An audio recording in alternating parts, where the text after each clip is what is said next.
Hey, friend, welcome back to She Said podcast. I'm Laura Cox Kaplan. How far would you go to save your child's life?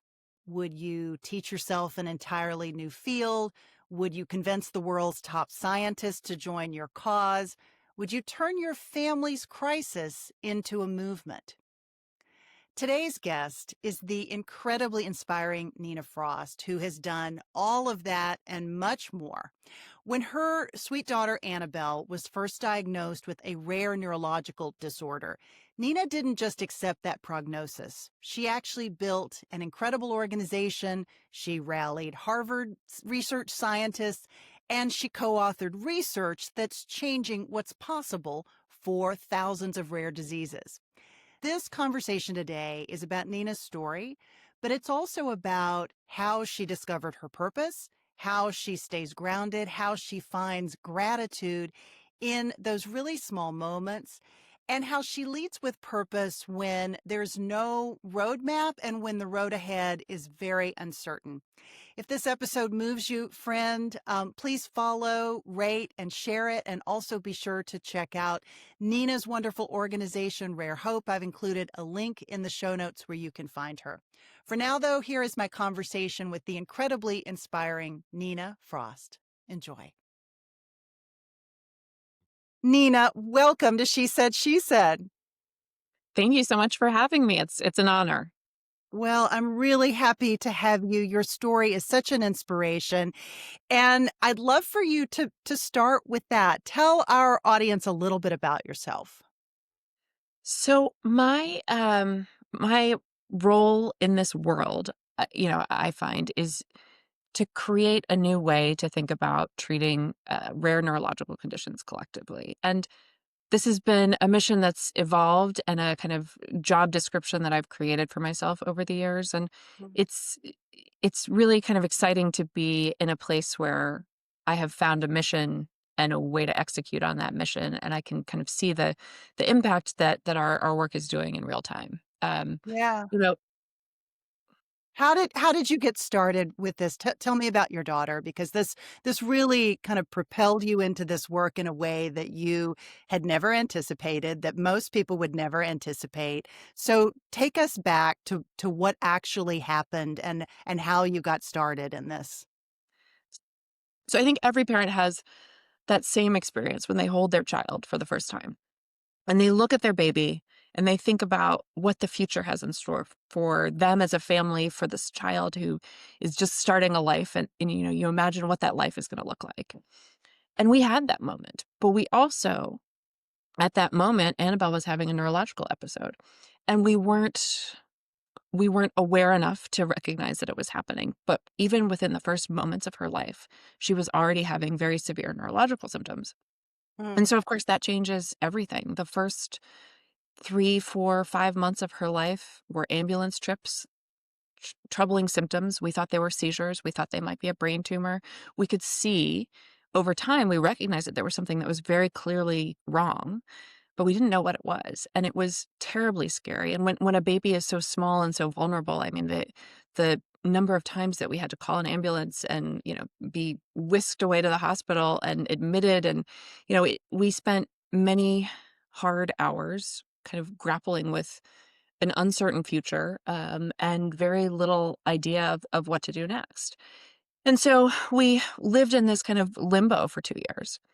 And then after 2 years, we kind of stumbled into a diagnosis in a way that was fortuitous and kind of just a lucky chance. We saw a really wonderful neurologist in Boston. His name is Phil Pearl. He used to work at Children's here in Mhm. DC, and then Mhm. he moved to Boston Children's.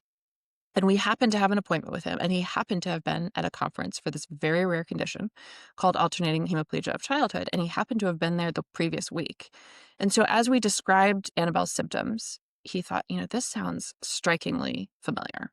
And Mm. he set her up with an EEG where she could wear it for 3, 4 days at home. Because, typically you wear an EEG, you're in the hospital. If they don't capture something in 20 minutes, there's kind of no answer. So she wore it. We found, hey, she's having seizures and they're on this EEG. We're going to finally have some answers. We kind of came back and said, I think we have an answer. Mm. We've got to have found something. And what he saw in the EEG wasn't actually seizure activity. It was a different kind of neurological event that didn't quite qualify as epileptic. And I think for him, that was the confirmation that Annabelle did, in fact, have this very rare condition. Mm. And hearing that diagnosis and understanding what that looked like was almost harder than not having a diagnosis, because we were Mm. finally able to look at what Annabelle's future was going to look like. And there was another family that we know very well now, in Iceland, and they have a beautiful daughter who's in her early 20s now, and her name is Suna. And we saw this video that they'd made, a beautiful documentary called Human Time Bombs. And in it, Suna, their daughter, is having these horrible storms of dystonia where she's screaming in pain. Her muscles are contracting uncontrollably. Her parents can't do anything to help her. There are ambulances, there's tears. It was the most kind of traumatic introduction to this disorder, but it looked so familiar that we kind of it resonated so profoundly with us that this is, in fact, what Annabelle has, and her Mm. life is going to be very different than we expected. Oh, wow. Wow. How did you deal with that, Nina? In that moment where you reached that conclusion, which is devastating, I'm sure. How did you deal with that? It was a gut punch. I mean, I would have, and I say this all the time, I would have been happy to get in my bed, put the covers over my head, maybe grab my baby and snuggle her while doing it, but I it was a real gut punch. And my husband Simon had a very different reaction. He said, "I'm going to find out everything there is to know." Mm. And so he's, reading papers 20 hours a day. I'm kind of caring for Annabelle because the care component was also significant. I didn't trust any caregivers at that point. Um, but kind of gradually, we both came back to this point where we could be empowered to do something. So we started a foundation, Hope for Annabelle, and we started that in 2017, 2018. We had a big fundraiser in 2019, which I organized with, a great team here in DC. And Simon kind of kept working on the scientific pieces. And over the years that evolved, he, had other professional obligations and I didn't. And it was very easy for me to kind of take over the path that he'd started, Mhm. and expand on that kind of really great foundation that he laid, of really understanding the science so that we could make decisions that could really direct where research was going and where we could invest our resources, to really kind of maximize their power. Yeah. We talk a lot on this podcast about influence and how oftentimes influence is something that um, it doesn't come with a title or with a job. It's something that you build through your credibility, through the trust that you develop with individuals, with the community that you build, all these sorts of things. Maybe talk a little bit about how you think about this idea of influence, and in particular, without a medical background and without what this sounds so incredibly complex. You're not dealing with something that's easy. This is super complicated, right? How did you take what you knew how to do and create influence with people that you were going to get people in the scientific world, in the medical field, to join with you to work on this cause? Well, first we had, there was an imperative, right? Like we had no choice and we saw no limits. I think those are the two kind of foundational pieces. But we also realized, and I think this is very much my personality, that I would like some level of expertise before I start talking. Mm. For me, there is no shortcut for doing some of that hard work where you're kind of understanding the background and that you're putting in the hours and hours that takes you to be able to speak confidently, to make decisions. So that hard work piece for sure. Professionally, my background's in management consulting, which is a different background, but it's actually really well suited to what I'm doing now. I am taking, as I did it in my past life, I am establishing a level of expertise sufficient to make directions, judgment, understand where gaps are, connect teams, put the pieces together. So in that way, my past life actually really set me up quite well for making sense of the many things, that we're handling. Because I think that's the other thing to say. When we started on this path, we said, what is the highest probability of success? What kind of therapy should we build for Annabelle? And we thought gene therapy, that's what we're going to do. And, as we developed a program, we tested it in mice, we still have it on the shelf, but actually we discovered over time that we can't just pursue one thing. We have to pursue multiple paths in parallel. We've got to, mitigate any risks that things aren't going to work. And there's Right. so many other therapeutic modalities that offer some real promise for us. So what our strategy has been to invest kind of early on in multiple different lanes, which means that we are now managing more than 24 programs. So to Mm. to go from nothing to this much more broad set of, programs and initiatives that we've developed, that we are project managing, that we are treating kind of like a strategic investment portfolio, that I think has been where I think of it in that way because of my background.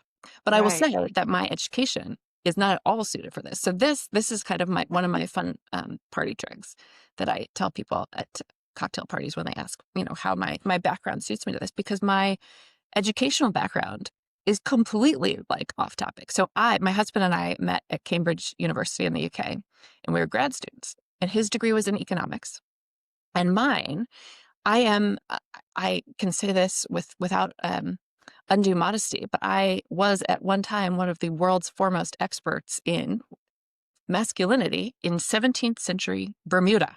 Oh, Of all the obscure topics in this wow. world to set me up for my current life, that was one of them. Have you found any way of using what you learned in that? Because None whatsoever. none None whatsoever. whatsoever. Oftentimes I hear these stories and someone will say something that is so surprising like that, and they'll say, "But did you know that there's a connection here?" But in your case, not at No all. connection whatsoever. What led you to study that particular field? I was a graduate student, and you want to pick something that hasn't been done before so that when you're trying to publish your manuscript or even just put your work together, that you have novelty. And so Right. this was a novel topic. I wanted to do something early colonial, and so that was, and I spent a lot of time in Bermuda as a kid. So it was something that I was interested in, and I thought this is a fun lane. So it was Yeah. fun. Well, it's interesting that you say that because, when you think about taking on a topic that someone has not sort of tackled before and you're digging into new information and clearly weren't afraid of new information or, you were not afraid of uncharted territory. When I think about that and the parallel to what you're dealing with now of pursuing something that really it's so rare and so unusual and you're tackling these really challenging obstacles, there is kind of a parallel when you think about it, potentially. I don't know if you see it that way, but it's kind of interesting to think about, you know, your willingness to really dive in and not be afraid of what you don't know, right? I mean, I think that's true. And maybe the analogy goes even deeper to the shipwreck in Bermuda in 1608 when, they shipwreck and they have to create something out of nothing, which is very much, along the lines of what happened to us. Right. With Annabelle's diagnosis, there was no infrastructure. There was no roadmap. There was no plan for how to advance this. This is not a situation where your child might be diagnosed with some horrible pediatric cancer where it may be rare and they might not know exactly the best, combination of treatments to try. They have possibilities. In our case, there was nothing. Right. Absolutely nothing. Wow. Talk a little bit about how you've rallied your community to support your cause. You started raising money for this a number of years ago. I'm not sure how long ago you actually formalized the structure, but maybe talk a little bit about how you got started and any advice for someone who's facing some, major challenge where they want to turn this into their purpose and they want to, bring their community together. Maybe advice for doing that. I think the fundraising piece is just absolutely essential, and it's frankly not my favorite piece. I like the kind of managing the projects and connecting people and developing the science, and I don't love the fundraising piece of it. And actually, we were very lucky that we raised enough money in 2019 that we kind of could take our foot off the accelerator for fundraising and focus on the actual kind of impactful use of those funds, but I think part of influence is money, and Yeah. having an amount of money that we'd raised, I think, was really useful. And interestingly, it wasn't in deploying the money that we'd raised, it was in having it. And I think Oh, that over the years, as we connected with really, field leading scientists, and we developed very strategic relationships with best in field scientists, people like David Liu, who, invented the base editing technique that rescued baby KJ. Like our project with him is kind of in this similar category of just groundbreaking science. But we're working with these wonderful people. And because we've been assembling different resources, we've been assembling animal models, we've been assembling all these different tools that can be used by researchers, we've actually found that we haven't had to spend our money, that we've been approached by all kinds of people who want to develop a capability and they need a patient population to do it in. So they partner with us. Or we've been able to partner with other organizations who are also interested in kind of advancing things similarly. So we've been able to deploy much, much more, I mean, many times more funding. We've been able to control kind of where that funding is going in a way that we actually haven't had to open our wallet as much as you'd expect, which has been really interesting, because I think there's an understanding in the rare disease world that, funds are limited. And so people try to kind of bypass Mm. the burdening of organizations like mine, which has really been useful to our purposes, and has allowed us to fundraise across so many things. And the other thing that is now a bit under there's a pall and some uncertainty, but what we've tried to do is kind of provide seed funding, incubator funding for scientists who want to get to a point where they can apply for a bigger grant, whether it's an NIH grant, whether we've won a CZI grant for $2 million for the gene editing project, where we provide the initial funding, we get the proof of concept data established, and then that kind of unlocks the next step for Trailblazer program. I mean, I think that's been the key, is that we have been, as a Trailblazer community, as a Trailblazer organization, with all of these, really kind of leading edge, on the frontier of science program, that we are able to kind of benefit from other funding sources than we Mhm. might otherwise be able to. That's amazing. That's really amazing. Maybe talk a little bit about, I know that your collaboration with Dr. David Liu, which you just mentioned, is really pretty extraordinary. Maybe talk a little bit about what that looks like and what makes that so extraordinary? So yes, we've been working with David and his team for, I think, almost 5 years now, which has been really remarkable. I think in 2021, maybe 22, he published a paper on a gene editing rescue of a condition called progeria, which many people have heard of. There's a beautiful documentary called I Am Sam, that was made by a wonderful woman named Leslie Gordon, who leads a lot of the research for progeria. And so it's one of those disorders that's rare, but is still kind of in the mainstream understanding of what Mhm, these things look like. And so they published this really compelling rescue in mice. And we thought, this is something that we need to do. And it was this, first of its kind study that had been with this amazing scientist who already, many years ago was well established as, the kind of scientist who could win a Nobel Prize, a real top echelon scientist kind of person. And so we made a case to him that our disease was well suited towards his technologies. And actually, he's what they've done for our condition. Is novel in a couple ways. There's a different editing strategy called prime editing that allows substitutions of more nucleotides than the base editing strategy that they'd used mm, previously. It is the first neurological condition to be rescued in a mouse model, so that also is another element of the novelty. And we were included as a kind of peer partner through the CZI grant, where we were co-PIs, through the full range of experiments, where at each step of the way we're discussing experiments with the collaborators at the Jackson Lab, who are also just part of this team, and wonderful, wonderful partners as well. So that the three of us were kind of instrumental in making decisions along the way in a way that's really quite extraordinary for a mhm. non-science background organization. And I say that, and I have a science advisor who we've known for, as long as we've even known about Annabel, longer than we've had a foundation. And she has an NIH background. She's a I don't want to say that without a science background, because in fact we do have kind of that more profound science expertise in our world as well. So, Right, but right. we've been real. I think that the Lou Lab has let us kind of be part of advancing this project because we are representing patient interests. And I think that's the other thing that's been really useful for us as a tool, is that we are not representing patients because we have opinions about what patient families might feel. We've actually spent a lot of time and energy surveying patient families, understanding what symptoms are burdensome, understanding what their experience looks like.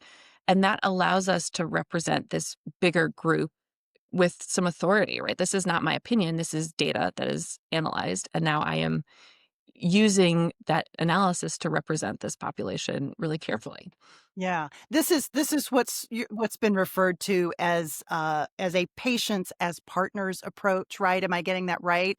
And that's really that's cutting edge, that a lot of people are not doing that. Maybe can you dig into that a little bit more? Because I would imagine from your firsthand experience, that was really something that you felt passionately about. So maybe talk a little bit about that for our audience who, you know, um, probably has not had a similar experience and has not sort of walked the walk that you've walked. So help them understand why that was so critical.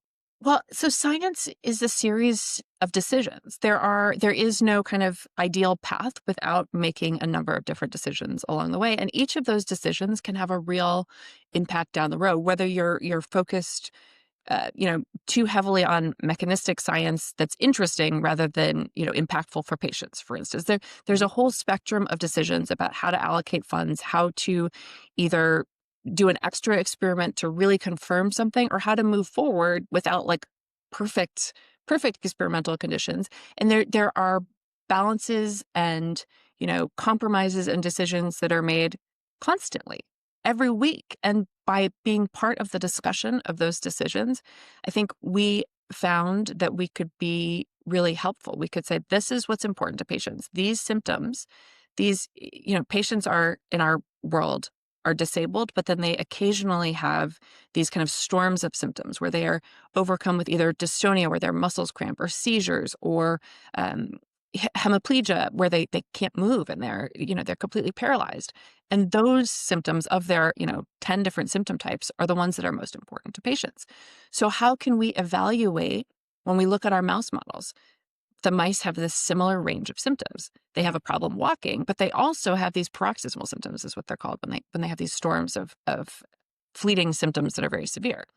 So we can prioritize evaluating those symptoms in mice that matter most to patients. Will a new therapy help the symptoms that matter most to patients, or will it just help the mice walk better, right? Like there are ways that we can insert priorities of our patient community. Now that we understand them well and can represent them well, we can insert them at every step along the way. And I think, so that piece is really important. But I think the other piece too is we can be treated as peers because we are adding value. We aren't just advocating for how important it is to study this condition or to study rare conditions generally. And that's part of what we do. We can make a case on the Hill, or we can be in that advocacy world. But for me, advocacy is kind of a very poor word for what I'm doing. What I'm trying to do is connect people. I'm finding someone with new expertise and bringing them into the team. I am thinking about biomarkers that we can develop so that when we do have this therapy at the finish line and we're thinking about a clinical trial, we can have some other markers of success, right? Like, so I'm thinking ahead to all of these other pieces, new animal models, new cellular models to evaluate how well a therapy is working. I'm bringing all of these pieces in that are complementary pieces, and I'm building teams and connecting people. And I think that's the piece. That is where I am adding value to scientists such that, we can be peers and partners and work together really well. Yeah, I love that. That is such a beautiful thing. Nina, if you would tell us a little bit about Annabelle. How is she doing? How old is she today? So Annabelle just turned 10. We Oh, had a lovely little birthday party at our house it was a spa party. So we had little, face masks and various treatments. And she had her big sister and some of her big sister's friends doing, nails and makeup for these little girls in her class, which was wonderful. yeah. Everyone asks me how Annabelle's doing. And I always say, oh, she's doing great. And I say that to everyone. I mean, I it's easier for me to say that she's doing great. And in Mhm, many ways, I have my context is different. Um, I have friends who have lost children, mhm. and I have friends who have, children who are suffering worse than Annabelle. Friends whose children I'm profoundly worried about. And there is a threat to their lives that hangs over them. Annabelle has symptoms. Annabelle is disabled. Annabelle has a lot of challenges, but she's happy and she's silly and she's a joy for us to have in our lives. I think we feel very lucky to have her. Yeah. She could You mentioned your older daughter. Maybe talk a little bit about how your experience with Annabelle and having a sister who has very significant special needs. Maybe talk a little bit about how that's affected your family and how your older daughter has adapted and adjusted to the challenges that you all have faced as a family. so, it is a completely all-encompassing experience to have a child with a very serious medical condition. It is it is a challenge for all of us, and it kind of induces a lot of guilt for us as parents with, Sure. the sibling. And I think this is something that our friends in this world all grapple with. How can we make sure that we are spreading our time and attention and energy and making sure that the older child who's witnessing all of this trauma that's so hard for us as adults, how can we make sure that she is cared for? And it's a challenge. It's not something I figured out. And particularly for me, as a, obsessive workaholic, I've got that guilt. Then I've got the guilt of you know, the child who needs help walking up and down the stairs, the child who can't eat on her own, the child who needs my physical presence or someone's physical presence at all times. And what does that do when my older daughter is wanting to have a conversation with me about something that she finds important? But, there are all these other kind of more urgent medical needs that are Right. present at that same moment. It is Yeah. not something I have figured out yet. It is much more of a source of guilt and uncertainty and Yeah. difficulty. Yeah, I can't begin to imagine. Do you have advice maybe for others or anything that while maybe you don't think you've figured it out, my guess is you're navigating this and you're probably along the way you're finding things that have been helpful to you and your family going forward. Maybe advice for somebody who's just starting a journey like this and could use advice and guidance or even just perspective on resilience. How do you continue to put one foot in front of the other when the world is really overwhelming? These are incredibly overwhelming things that you're dealing with. Maybe advice along any of those lines. I think juggling the things, I think I have learned to give myself a whole lot of grace for the chaos that is elsewhere in my life. If Mm, my house is untidy, it doesn't, it would have bothered me so much 10 years ago. And now I don't even, it's not something that registers for me. yeah. So I have tried to take the space that I have available and the space that's not spent working. So we're talking not much space, to be honest, Right. but the sense of what's important has changed quite significantly. And my experience with resilience, it's a very extreme and kind of different place. I don't have the luxury of thinking about not continuing with what I'm doing. I simply don't. When there are days that are difficult, there was a day earlier this year, I was organizing a meeting in Australia with scientists and families. And I was communicating with a mom and asked her, going back and forth on email about various logistics. And she emailed me back and she said, I'm not going to be able to get back to you for a couple hours because I'm afraid Vivian has just died. How do I, this Oh, wow. woman, this is our world. Our world is not, Ugh. this is not a world that other people inhabit. This is a world of trauma, of loss, of Mm, grappling with things that are mm. not things that people should be dealing with. And so my I mean this wonderful mother is still trying to help advance what we are doing in the face of this, and in the face of this unimaginable circumstance. And she is still, even now after her daughter's passing, she's flying to DC to be here at our next event in the cathedral, because there is something that is, to be able to contribute to something impactful, I think is the only way that we, as parents of children with severe health issues that are, life threatening and could be very serious indeed. I think that's the only way that we cope. So our resilience, there is no it's very difficult because we don't really have an option. Yeah.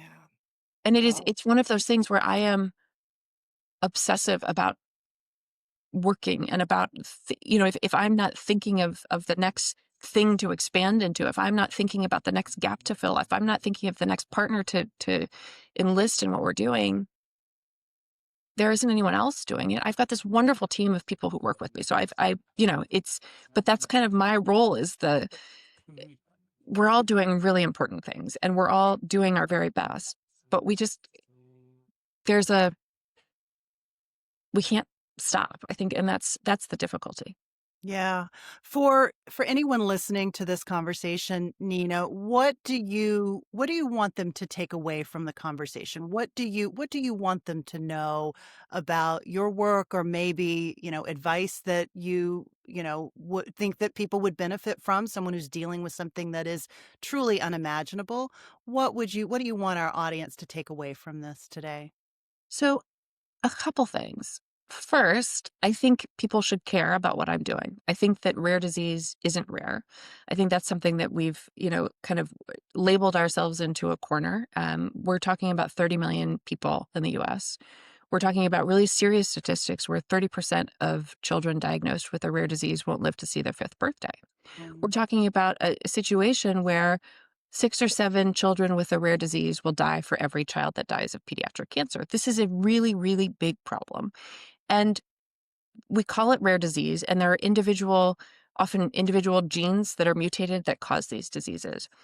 And that does kind of separate things, but it also provides us this ability to understand genetics in a different way. And if we are combining the insights of all of these different genetic conditions, it really does offer us a way to think about genetics and about kind of the human genome and what that looks like in a more holistic way. So there's this huge amount of opportunity. There's also this huge amount of innovation that's happening in rare disease where, the risk profile is really quite different, where patients and their families and their physicians are willing to take a lot of risks to try new therapies. And there are therapies that are designed and tried in this population that, then have meaning for the rest of us. So I think that's rare disease. We shouldn't think of it as rare disease. We should think of it as a genetic underpinning for disease, and advancing research to better understand that genetic underpinning and to develop interventions understanding that genetic underpinning. I think that's critical for everyone. So that's one thing that I would say.